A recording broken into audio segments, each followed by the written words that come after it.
Daniel Hoke, thank you for joining us. Pleasure. How did you begin your journey of musical exploration of music of the Holocaust? I've been researching and playing this music for over 15 years. It really found me. I was driving home one night after a concert and I heard a piece on the radio and I thought, this is amazing music, I have to know what this is. And I pulled over and the voice said this was a piece by Gideon Klein. I didn't know who Gideon Klein was, and I started to research and I found out this was an extremely young composer who had been imprisoned in Theresienstadt. He was murdered by the Nazis. And he'd written this music which just captivated me. And from that moment on, I started to find out as much as I could about it. I met survivors, I talked to musicians, I found more music.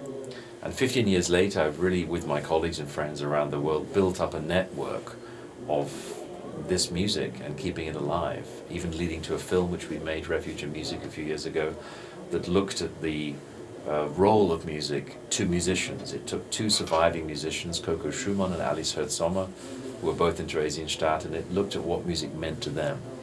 And my goal is to keep that music and that message alive.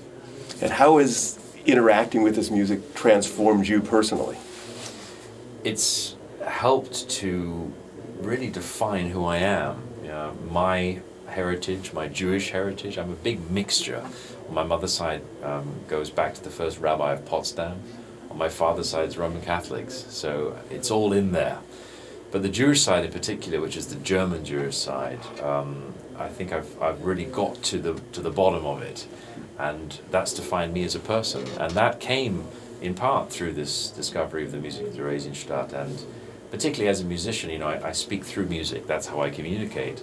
And to hear other people talking about music of that time, performers, musicians, was incredibly powerful and incredibly moving for me. And the responsibility of a musician today? I think a musician is in such a privileged position. When we play, people listen. That's something which you shouldn't underestimate. And of course, the greatest thing for us is to lose ourselves in music, because we get to communicate with the greatest minds that ever lived, a Bach, a Beethoven, a Brahms, a Mendelssohn. But at the same time, I think a musician can also open his mouth and be vocal about certain things. And I do believe that the preservation of our history defines our future.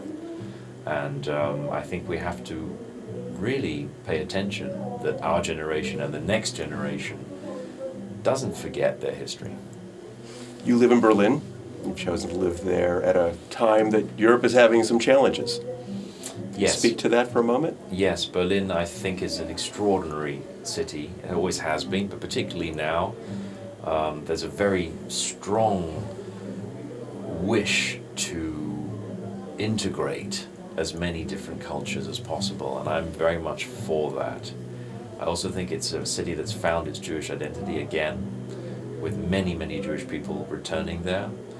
It's helped to give it a face and to give it a spirit. And I decided I wanted to be there because I wanted to be part of that. I wanted to experience it.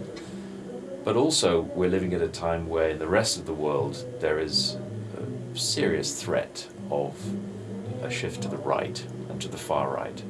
And whether that's in Germany or somewhere else, I think it's important to be there, to keep an eye on things. And I think all of us in our small way need to keep an eye on things.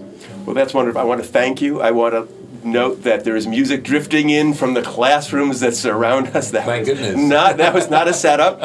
But music is powerful because really we're educating children right now and song leaders teaching some songs. So it seems appropriate that in the background there's a little music. So I want to thank you for being here. Right. Appreciate it. Thank you.